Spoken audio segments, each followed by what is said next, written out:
Not just That's the last time you guys invited me over, man. That's terrible, man. Lies. We've invited you so. You've sent so many excuses. I'm sorry, I'm busy. I'm shooting a movie. All these trite excuses. You haven't been here, but finally you're in here. Finally, I'm here, back home where I belong. It's good to have you. That's not how you're supposed to start. Okay, go on. All them parts where you talk. No, I'm gonna keep it very English. Make sure so when you watch the movie, you're like, yo, he can really do the thing, though. So should we all go English? Or You definitely go English. I've been hearing your Idris Elba accent. Show the world. No. It was good. I don't want to.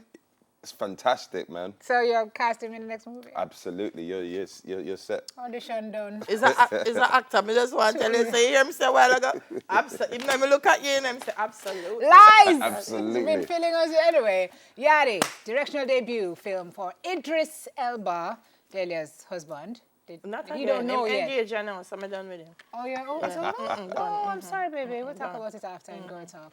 It's starring British actor Amel Amin. With continued success in the UK, he's set to feature in a number of upcoming projects, and he's in Jamaica, stopping by to have another chat with us after 4 years. Thank you for having me. Lots of time has passed, but it doesn't feel like any time I has know, passed at all. I know, it's been crazy. Yeah. I love the way you introduced my name, by the way, Amel Amin. Well, really deep and reverence, you know? I respect it. It has weight, so it has to be delivered as such. Yes. How feelest to thou about this movie? When I work hard for the movie part, but all right. Do you know, I'm excited.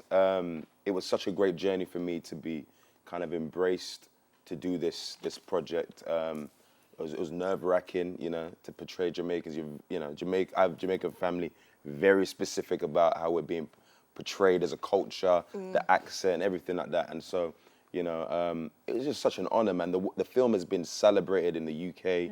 We just had our BAM, which is in New York, Brooklyn premiere. It was at Sundance, Berlin Film Festival.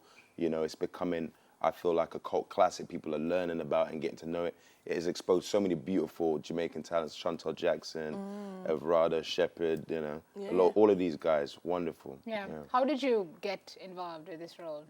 It just sought you out, or how did you? So I did a movie called The Maze Runner years ago, and I literally was going from London to LA to promote a show I did called Sense8, and literally I heard when I got in the elevator, Amel, and I was like, who's that then? And I had to keep looking up. I was like, oh, what's going on, Idris?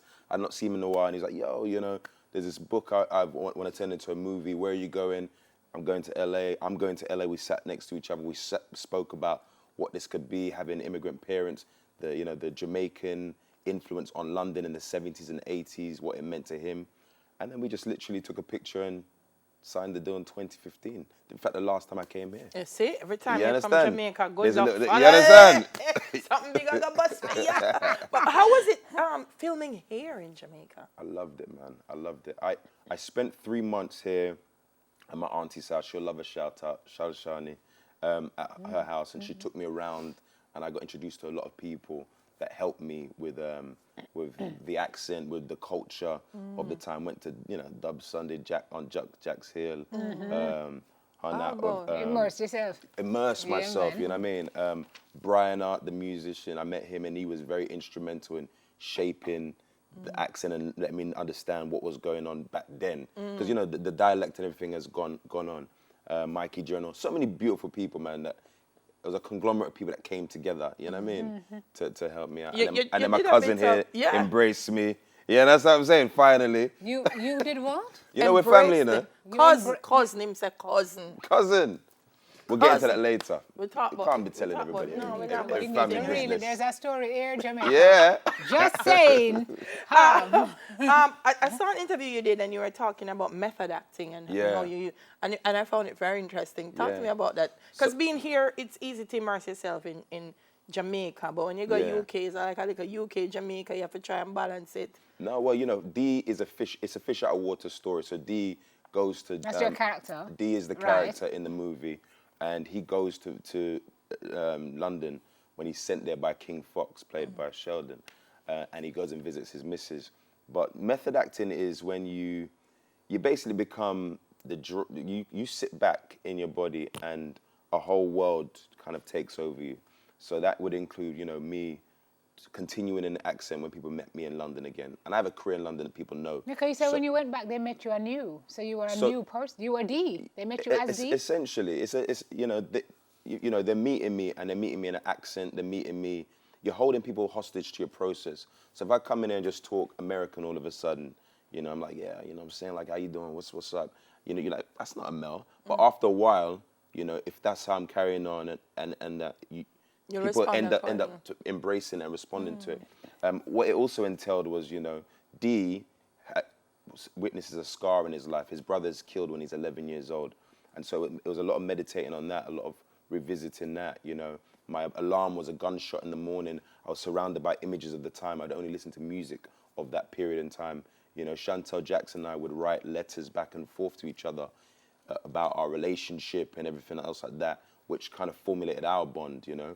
So it was a process that was about 7 months. And, you know, you hear of Daniel Day-Lewis and Denzel Washington doing these things. And I tell you, you do something like that, it shifts and changes and you can't let it go as easy. It's scary though, isn't that scary? Because you can get lost in that character. You can. I missed, when I finished it in Jamaica, was my last shoot in 2017.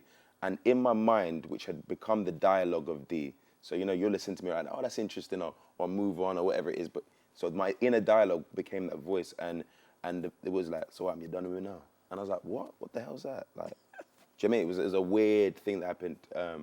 So I would do it again, but it's definitely something that has to be treated with a lot of care. Do you know what I mean? It's almost like waking up every morning and saying to yourself, you're beautiful or you're ugly. Yeah. It's that them kind of affirmations on your mind, and it starts to shape you, you know? It's very frightening. So it's here in Jamaica. It's here in Jamaica. It's first you want to watch it in Jamaica. It's the first time I'm going to watch it in Jamaica. I heard Jamaica got it a long time ago, though. Yeah. Yeah, the bootleg, man. Oh, I'll go on for the bootleg. Well, officially, it's at Carib. Yeah. Yes, I'm gonna be watching it today at 5 p.m. I'm buying 10 tickets for the first people that come through. So, you know, come true to the actual thing. May I go this evening?